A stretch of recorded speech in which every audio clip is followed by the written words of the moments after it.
Hi friends, ഞാൻ ജോലി കഴിഞ്ഞ് വരുമ്പോൾ കടയിൽ കയറിയപ്പോൾ നല്ല കൊള്ളി കണ്ടു. അപ്പോൾ ഞാൻ കൊള്ളി വാങ്ങിച്ചു. എന്താണെന്ന് വെച്ചാൽ ഇഡ്ഡലിയുടെ മാവ് ഫ്രിഡ്ജിൽ ഇരിക്കുന്നുണ്ടായിരുന്നു. അപ്പോൾ ഇഡ്ഡലിയും കൊള്ളിയും ഉണ്ടാക്കാമെന്ന് വിചാരിച്ചു വൈകിട്ടത്തേക്ക്. അപ്പോൾ ഞാൻ കൊള്ളിയൊക്കെ നുറുക്കി വേഗം അടുപ്പത്ത് വെച്ചു.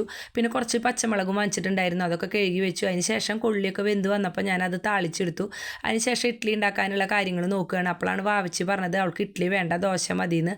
അപ്പോൾ ദോശയ്ക്കാണെങ്കിൽ കറിയൊന്നും ഇല്ലാത്ത കാരണം ആൾ പറഞ്ഞു മുട്ട ദോശ മതിയെന്ന്. ആൾക്കാണെങ്കിൽ കൊള്ളിക്കറി ഇഷ്ടമില്ല. അപ്പോൾ ഞാൻ വേഗം ഇഡ്ഡലിയൊക്കെ ആറാനായിട്ട് വെച്ചു. എന്നിട്ട് ഞാൻ വേഗം ചായയൊക്കെ വെച്ചു. ചായയൊക്കെ വെച്ച് വന്നപ്പോൾ ഞാൻ വേഗം പിന്നെ ദോശ ഉണ്ടാക്കാനായിട്ട് നോക്കുകയാണ്. അപ്പോൾ മുട്ടയിലാണെങ്കിൽ സബോളയും പച്ചമുളകും ഒന്നും ഇടുന്നത് ആൾക്ക് ഇഷ്ടമില്ല. വെറുതെ കുരുമുളക് പൊടിയും മുളകും പൊടിയും ഉപ്പ് പൊടിയും ഇട്ടിട്ട് വെറുതെ മിക്സ് ചെയ്തെടുക്കണതാണ് ഇഷ്ടം. അപ്പോൾ അങ്ങനെ പാനൊക്കെ ചൂടായി വന്നപ്പോൾ ഞാൻ മാവൊക്കെ ഒഴിച്ചിട്ട് അതിൻ്റെ മുകളിൽ ഞാൻ ദോശ എന്താ പറയുക മുട്ടയുടെ ഇതൊക്കെ ഒഴിച്ച് കൊടുത്തു. എന്നിട്ട് ഞാനൊന്ന് ചുറ്റിച്ചെടുത്തു. എന്നിട്ട് ഞാനത് ഒരു ഭാഗം വെന്ത് വന്നപ്പോൾ അത് മറച്ചിട്ട് കൊടുത്തു. അപ്പോൾ ആൾക്ക് ഇത് മാത്രം മതി, എന്താണെന്ന് വെച്ചാൽ ആൾക്ക് ഇതാണ് ഇഷ്ടം. അപ്പോൾ അങ്ങനെ എല്ലാം ആയി. കൊള്ളിക്കറിയും ചായയും ഇഡ്ഡലിയും ഒക്കെ ആയി. അപ്പോൾ ആൾക്കുള്ള ദോശയും ഞാൻ ഉണ്ടാക്കി കൊടുത്തുല്ലോ. അപ്പോൾ അങ്ങനെ ഞങ്ങളെല്ലാവരും കൂടി ഫുഡൊക്കെ കഴിച്ചു. നല്ല ടേസ്റ്റ് ഉണ്ടായിരുന്നു. അപ്പോൾ എൻ്റെ വീഡിയോ കാണാത്തവരൊക്കെ കാണണം, സബ്സ്ക്രൈബ് ചെയ്യണം, സപ്പോർട്ട് വേണം. നല്ലൊരു വീഡിയോ ആയിട്ട് വരാം കേട്ടോ.